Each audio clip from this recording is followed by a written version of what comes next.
So we can't have a fantasy football podcast without talking about stats. And just, I'm going to put it out there. We will have Stats Plus coming up next week. So coaches, get your stats to us.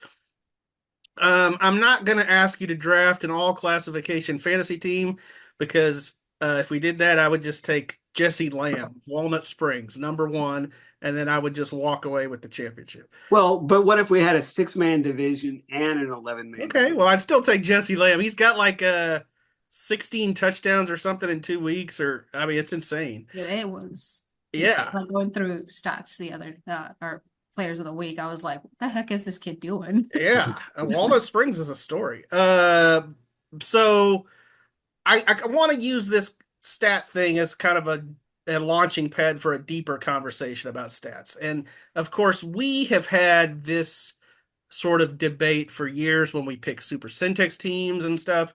But as you guys know, so if you're playing fantasy football in the NFL or whatever, regular fantasy football, if your quarterback throws 4 touchdown passes, it's the same whether they're playing the Eagles or the Cowboys or the Jaguars or whatever. I mean, obviously some defenses are better than others, and you do play guys based on matchups sometimes, but they're all NFL teams. They're all pros.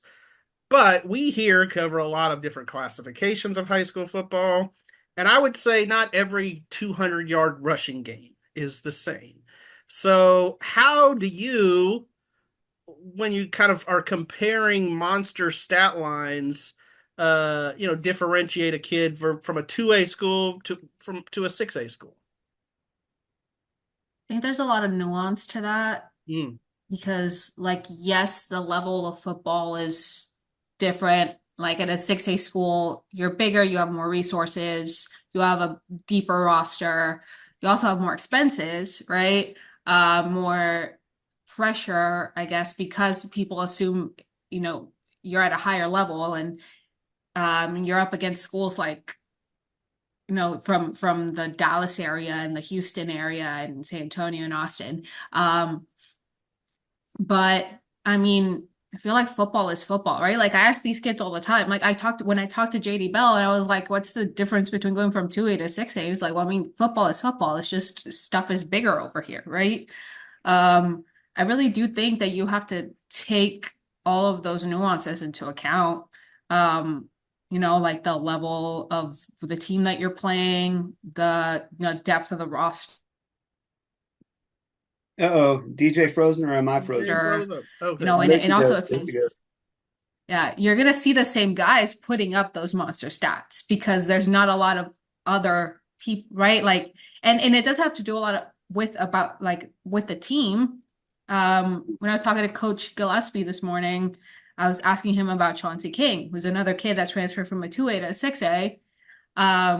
And he's leading the Panthers right now in tackles. Mm-hmm.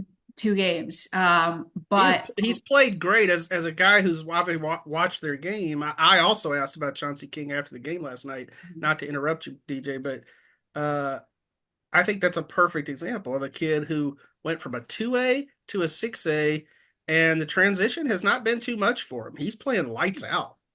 And part of that is because of the guys around him, like Sure. doing what they're supposed to do, and obviously he's going and making the plays that he needs to do. But also like when he was at Chilton, there was also guys around him there that were doing what they were supposed to do because like Chilton still got Xavier Taylor, who's fantastic linebacker. Yeah, I feel like you can't really say, oh, one classification stats are diminished over another just because it's a bigger school. But at the same time, like I do get that, the level of competition is a little different in terms, of you at a 6A, you have a bigger school, you have more resources, you have, bigger Yeah, in kids essence, like sometimes. if you're playing in 6A, you got 6A guys blocking for you. Yeah. Yeah. But you also have 6A guys trying to tackle Trying you. to tackle you. Yeah. Yeah. Chad, what do you say? So, at one reference point, Jonte Johnson a couple weeks ago for Whitney ran for 256 yards against Mart on 24 carries. And And I was shooting the game and covering it like I do these days. And I knew he had a big game. I knew he had well over 100 yards. But then when I got the honor roll text from Whitney the next morning and it was like 256, I was like, oh, I didn't feel like 256. But on 24 carries, I guess it did. He was breaking them off in chunks. That's still over 10 yards a carry. Yeah, I know. And so uh I was telling a dad last week, I was like, as media people, we can't, I mean, we're not scouts. We can't like see a guy at 2A and I automatically know what he would do at 6A. It's hard to tell. Like, Fulbright for Midway used to have, these really great games in 6A. They were 6A then, right? Yeah. Mm-hmm. And he was just 8 yards, 10 yards, 8 yards, 12 yards, and then he might break one for 30. But whenever I think of great high school running backs, and this kind of comes back to what does a great high school running back look like? I go back more than 25 years to where I was working with the Lubbock Avalanche Journal on Friday nights. And for whatever reason, a few times I got to see Andrews when Shad Williams played for Andrews. And Shad is in that Texas High School Football Hall of Fame now, played at Texas Tech under Spike Dykes for a year and then went to Alabama. And Shad Williams would gain 240 yards on 8 carries. I mean, he was like, give him the ball and watch him go. It was amazing. And so that's my like gold standard for running back performances. I don't know if that answers the question or not, but I just always like to talk about Shad Williams. Nice. So I think you both make some excellent points. Just to get it back to the question, I do look at 6A and 5A stats a little bit differently.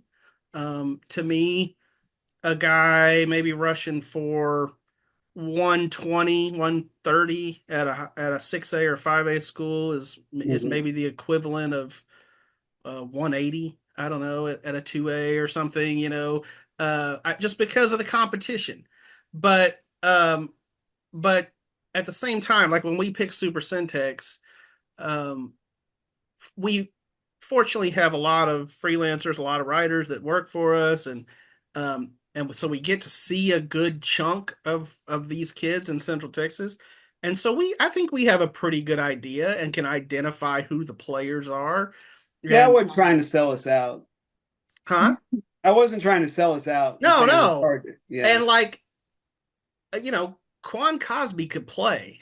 Jordan Parkes at Rosebud Locke, 2A school back in the day, he could play. Rashad Paul, those are small school kids, but we could watch them play and go, dude's a stud. And, J.D. Bell was at Mart rushing for 42 touchdowns, and now he's contributing nicely for University. So he can get the same stats at University that he got at Mart because there's other guys around him. Sure. Right?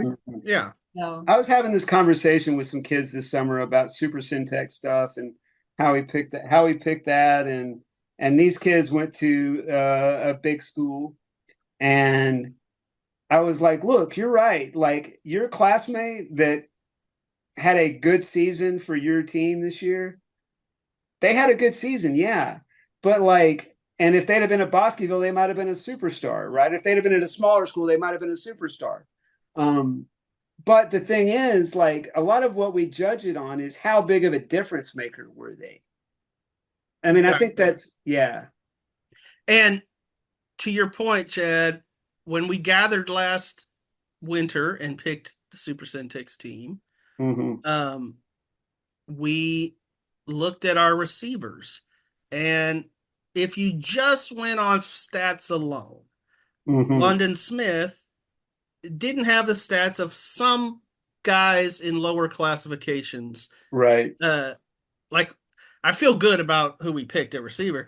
And you stood up and were like, dude, we've got to have London Smith on the team. I mean, and you were right. I mean, like certain guys, it's just like, okay, if we put London Smith on Mart, I mean, he would score 42 touchdowns, right? Right. Yeah. Yeah. So Yep, and the thing is that even though London Smith didn't have video game stats like maybe somebody else did, you still watched a university game, and he was a difference maker for their team. sure. Yeah.